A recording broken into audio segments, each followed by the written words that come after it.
ہی میرے بچے ہم سے جب پوچھتے ہیں کہ ابو یہ بتائیے اللہ تعالیٰ سے ڈرنے کے لیے کیوں کہتے ہیں آپ؟ وہ انگلینڈ کے بچے ہیں, انگلش بولنے والے بچے ہیں. میرا چھوٹا والا بچہ ہے جو 10 سال کا بھی ہے, وہ اکثر ہم سے کہتا ہے کہ ابو وائی یو سے آلویز ہیو فیئر آف اللہ, اللہ سے ڈرتے رہو.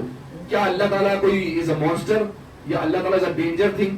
تو وہ ہم سے کہتا ہے کیا اللہ کوئی مطلب بھیانک چیز ہے, بھوت ہے, مانسٹر ہے, کیا ہے معاذ اللہ؟ بچے سوال کرتے ہیں.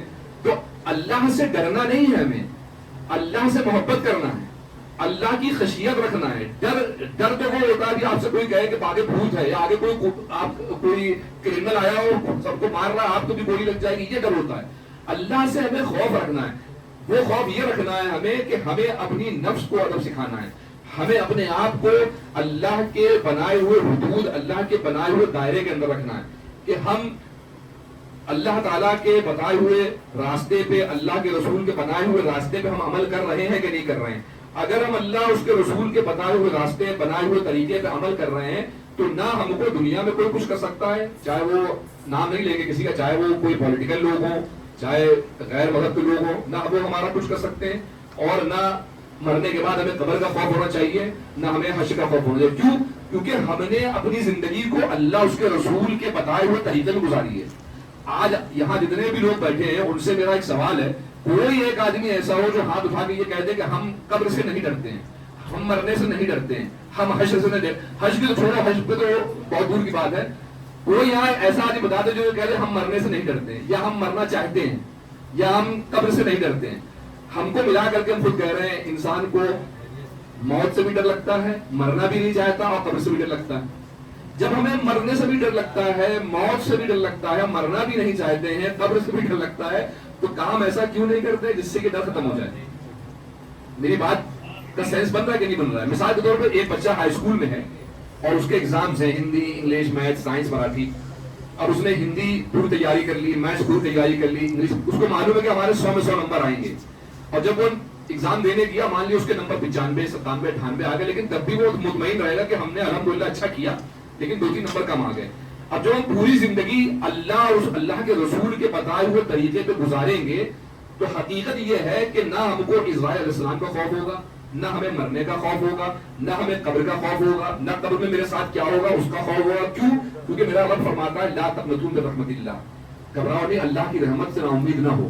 ٹھیک ہے, تو وجہ اس کی کیا ہوئی کہ آج ہم لوگوں نے, انکلوڈنگ می, ہم لوگوں نے, اگر ہم یہاں آج کرسی پہ بیٹھے ہیں, لوگوں کو اپدیش دے رہے ہیں, لوگوں کو باتیں کر رہے ہیں, تو ہم اپنے آپ کو بڑا یہ سمجھ رہے ہیں کہ ہم بہت اچھے ہیں, ہم ان سے بہتر ہیں. ہم یہاں پہ بیٹھے تقریر کر رہے ہیں, لیکن اللہ نوز بیسٹ, اللہ حقیقت جانتا ہے کہ ہم اچھے ہیں کہ آپ اچھے ہیں. ہمیں اللہ کا خوف زیادہ ہے کہ آپ کو اللہ کا خوف زیادہ ہے. اور قرآن شریف میں اللہ تعالیٰ نے یہی معیار بتایا ہے. کوئی مولانا صاحب بیٹھے, کوئی ہم سے بتایا کہ اللہ تعالیٰ نے کہیں یہ بتایا ہے کہ لمبا جبہ پہننے والا, اونچا پاجامہ پہننے والا, داڑھی رکھنے والا, داڑھی کٹانے والا, بڑی بڑی زلفیں رکھنے والا, قوالی سننے والا, یا خواجہ غنی نواز رحمۃ اللہ تعالیٰ علیہ کی مزار شریف پہ چادر چڑھانے والا, یا 11ویں کرنے والا, ربیع الاول کرنے والا, جھنڈے اٹھانے والا, یہ بہتر ہے کہ انا اکرامکم عند اللہ اتقاکم, بے شک اللہ کے نزدیک سب سے کرامت والا, سب سے عزت والا وہ ہے جس کے اندر اللہ کا سب سے زیادہ خوف ہے.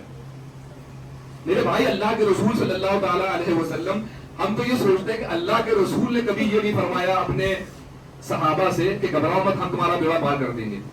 ایک صحابی رسول تھے, ایک اور 2 واقعہ بتائیں گے, اس کے بعد بس دعا کریں گے.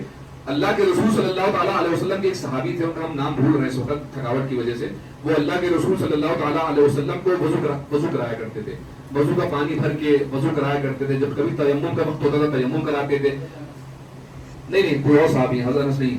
تو وہ اتنا اور غریب صحابی تھے اور اتنا زیادہ حضور سے محبت کرتے تھے کہ مطلب بات میں حضور کو چھوتے تھے, بات میں حضور کو ٹچ کر کے ایسے چوم لیتے تھے کہ حضور صلی اللہ تعالیٰ علیہ وسلم کو چوم لے, پیار کر لیں. بھائی ہم لوگ ہوتے, ہم لوگ بھی کرتے, یہ سب طرح کرتے تھے. ان کا انتقال ہو گیا.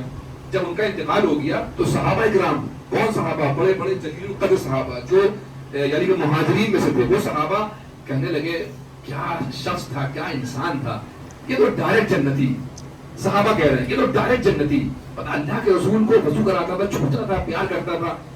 اپنے حجرے سے اللہ کے رسول صلی اللہ تعالیٰ علیہ وسلم نکلے, آپ کا چہرہ مبارک زرد, آپ فرما رہے ہیں کون ہے تمہارے سوا جس پر اللہ کی وحی آتی ہے میرے علاوہ؟ سب صحابہ ڈر گئے, کہنا یا رسول اللہ مجھے معاف فرما دیں, کیا ہم لوگوں نے کوئی غلط بات کہہ دی؟ کہہ رہے کس نے کہا, یہ تم میں سے کون ہے جو یہ جانتا ہے کہ یہ جنتی ہے؟ خدا کی قسم اس نے مال غنیمت میں سے ایک چادر چرائی تھی, اللہ تعالیٰ نے قبر میں انگاروں کی چادر اس کو اڑائی ہے.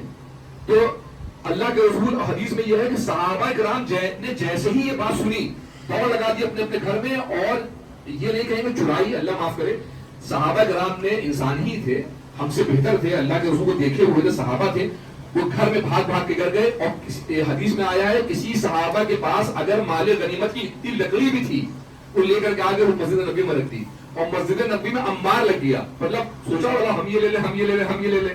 تو یہ تھا خوف. تو اب آپ یہ سوچئے کہ اللہ کی پکڑ دیکھیے آپ کے, مطلب ایک رسول اللہ کو وضو کرا رہا ہے, اس سے بڑی کوئی دنیا میں نسبت ہے؟ اب اگر ہم یہاں یہ کہہ دیں کہ خواجہ معین الدین چشتی رحمۃ اللہ تعالیٰ علیہ سے محبت کرنے والا, ہم برابری نہیں کر رہے ہیں. جو لوگ کہتے ہیں خواجہ معین الدین چشتی کو ہر وقت وضو